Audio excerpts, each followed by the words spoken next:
June RCB versus পিবিকেএসের match ছিল final আহমেদাবাদের Narendra Modi স্টেডিয়ামে। পিবিকেএস এবং আরসিবি দুজনেই প্রথম ট্রফি পাওয়ার দিকে এগিয়ে যাচ্ছিল, কিন্তু ক্রিকেটের সেই কঠিন বাস্তব যে কোনো একটি টিমই জিততে পারে ট্রফি। টসে পাঞ্জাব জিতে প্রথমে বোলিং করার সিদ্ধান্ত নেয়। প্লে অফে আরসিবি এবং পিবিকেএসের ম্যাচ ছিল একদমই একতরফা, কিন্তু এটা ছিল ফাইনাল। দুই টিমই নিজের বেস্ট দিয়েছে এবং খেলাটাকে বানিয়ে ফেলেছে absolute cinema. What a match! এবার আইপিএল ট্রফি যেই জিতুক না কেন, দুই টিমই প্রথমবার আইপিএল ট্রফি জিততে চলেছিল। আরসিবি প্রথম ব্যাট করে 190 রান করেছিল 9 উইকেটে 20 ওভারে।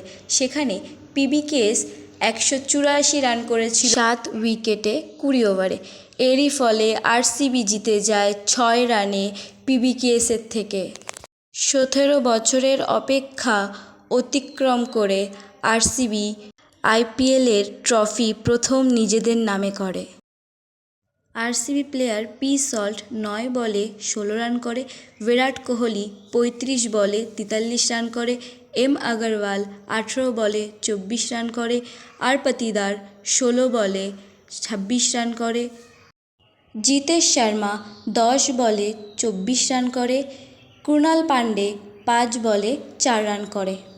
পিবিকেএস প্লেয়ার পি আরিয়া 19 বলে 24 রান করে, পি সিং 22 বলে 26 রান করে, জে ইংলিশ 23 বলে 39 রান করে, শ্রেয়স আইয়ার 2 বলে 1 রান করে, এন ওয়াধিরা 18 বলে 15 রান করে, শশাঙ্ক সিং 30 বলে 61 রান করে।